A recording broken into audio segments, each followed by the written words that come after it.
అవకాశం కనుచూపు మేరలో లేదు. దసరా ఉత్సవాలు దగ్గర పడ్డం లేదు. అయినా కూరగాయల ధరలకు హఠాత్తుగా రెక్కలు వచ్చాయి. కిలో 10 నుంచి 20 మధ్య రైతు బజార్లో అందుబాటులో ఉన్న కూరగాయలు ఒక్కసారిగా 30 నుంచి 40లకు పెరిగాయి.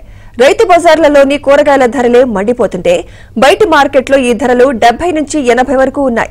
ఈ పరిణామంతో వినియోగదారులు కంగుతింటున్నారు.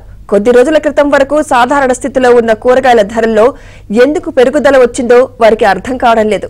ఈ ధరల పెరుగుదల తాత్కాలికమేనని, కొద్ది రోజుల్లో ధరలు మామూలు పరిస్థితికి వస్తాయని రైతు బజార్ అధికారులు చెబుతున్నారు.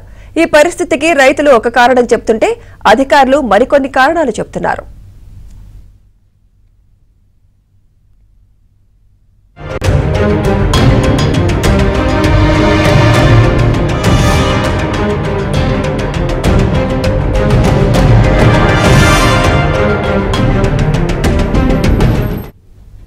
ఇక కూరగాయల ధరలు పెరగడానికి 2 ప్రధాన కారణాలు. ఉద్యాన పంటలకు వరుసగా తెగుళ్లు, ఇటీవల కురిసిన వర్షాలు. ఈ ఏడాది ఎండలకు చాలా వరకు మొక్కలు ఎండిపోయాయని చెప్తున్నారు. కేవలం మదనపల్లి నుంచే టమాటా రాష్ట్రం నలుదిక్కులకు వెళుతుండటంతో డిమాండ్ పెరిగింది. నెల క్రితం వరకు కిలో 20 ఉన్న టమాటా ఒక్కసారిగా 40కు చేరింది.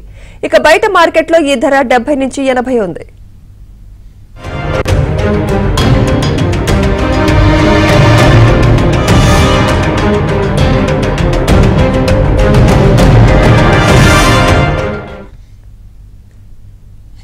సాధారణంగా పచ్చిమిర్చి పంటలకు కృష్ణా, గుంటూరు జిల్లాలు కేంద్ర బిందువులుగా ఉంటాయి.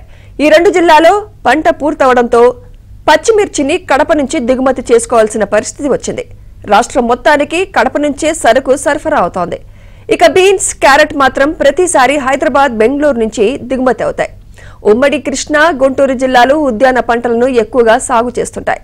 బెండకాయ, దొండకాయలు కంకిపాడు, హనుమాన్ జంక్షన్ నుంచి రైతు బజార్లకు చేరుతున్నాయి. రాష్ట్రంలో ఉల్లి సీజన్ పూర్తవడంతో వాటిని మహారాష్ట్ర నుంచి తీసుకొస్తున్నారు.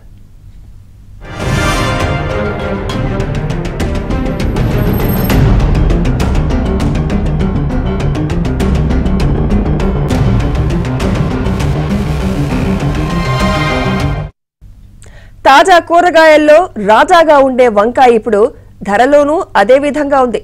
రైతు బజార్లో కిలో 32 వంకాయ ధర బయట మార్కెట్లో 70 నుంచి 80 వరకు ఉంది.